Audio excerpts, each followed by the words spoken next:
Everyone, welcome back to my channel. ఎప్పుడు చికెన్తో బిర్యానీ అలాగే కర్రీ అలా కాకుండా ఈ విధంగా ఒకసారి పలావ్ చేసుకున్నామంటే టేస్ట్ మాత్రం అదిరిపోతుంది. దీన్ని ఏ విధంగా చేసుకోవాలో ఇప్పుడు చూద్దాము. 1/2 kg చికెన్ని కడిగి దాంట్లో 1.5 స్పూన్ ఉప్పు అలాగే 3 స్పూన్ల కారం వేసుకోవాలి.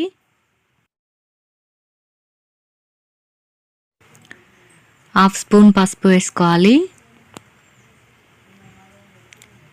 బిర్యానీ మసాలా, 1 స్పూన్ చికెన్ మసాలా, 2 స్పూన్ల ధనియాల పొడి, 1.5 స్పూన్ అల్లం వెల్లుల్లి పేస్ట్, 4 నుంచి 5 స్పూన్ల వరకు పెరుగు వేసుకొని దీన్ని బాగా కలిసేలాగా మంచిగా కలుపుకోవాలి.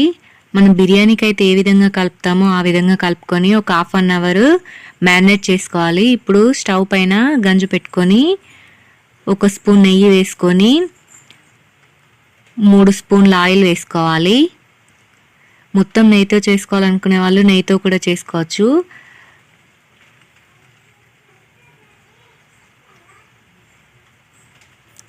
ఆయిల్ వేడైన తర్వాత ఒక 6 యాలకులు, 6 లవంగాలు, ఇంచు చెక్క, 2-3 బగారాకులు, కొంచెం బగారా పువ్వు, సాజీరా, స్టార్ అనాస్ వేసుకొని నూనెలో కొంచెం వేడవనివ్వాలి. కాస్త వేడైన తర్వాత సన్నగా కట్ చేసి పెట్టుకున్న 2 ఉల్లిపాయలు వేసుకోవాలి. వీటిని మధ్య మధ్యలో కలుపుతూ గోల్డెన్ బ్రౌన్ కలర్ వచ్చే విధంగా ఫ్రై చేసుకోవాలి ఉల్లిగడ్డల్ని. చూసారు కదా, ఈ విధంగా ఫ్రై అయ్యాయి కదా. ఇప్పుడు కొంచెం పుదీనా వేసుకొని ఒకసారి కలుపుకొని మనము 1/2 అవర్ పాటు మ్యారినేట్ చేసి పెట్టుకున్న చికెన్ని దీంట్లో వేసుకుందాము. ఇప్పుడైతే దీన్ని ఒకసారి బాగా కలుపుకొని మూత పెట్టుకొని ఉడికించుకోవాలి.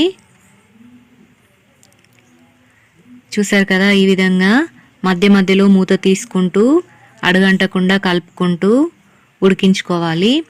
చికెన్ అనేది ఒక 60 to 70% ఉడికించుకోవాలి.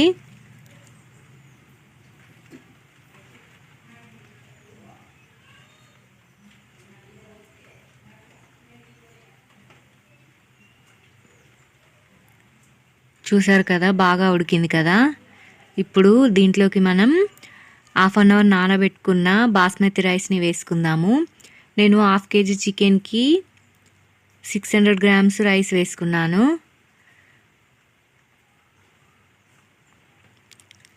ఇలా ఒకసారి మొత్తం కలిసేలాగా మెల్లిగా కలుపుకోవాలి.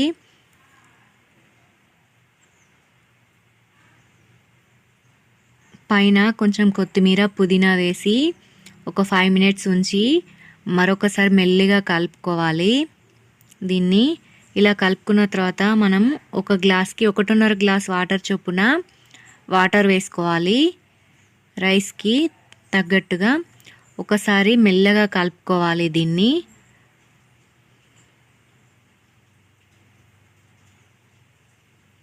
చూసారు కదా, ఈ విధంగా నిదానంగా కలుపుకొని మూత పెట్టుకొని హై ఫ్లేమ్లో ఒక 10 నిమిషాలు ఉడికించుకోవాలి.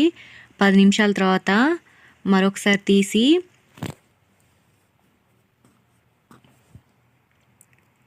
ఇలా కింది నుంచి పైకి అనుకుంటూ మెల్లగా కలుపుకోవాలి.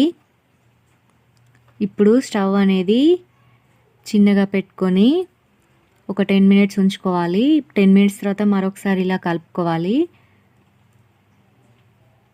దీన్ని ఒకసారి బాగా కలుపుకొని పైనుంచి కొత్తిమీర, పుదీనా వేసుకొని మరొక 10 నిమిషాలు ఉంచుకొని స్టవ్ ఆఫ్ చేసుకుంటే చికెన్ పలావ్ రెడీ. అందరికీ చాలా నచ్చుతుందండి ఇది. టేస్ట్ అయితే చాలా అంటే చాలా బాగుంది. ఈ వీడియో కనుక మీకు నచ్చినట్టయితే లైక్ చేయండి, షేర్ చేయండి, అలాగే సబ్స్క్రైబ్ కూడా చేయండి. Thank you for watching.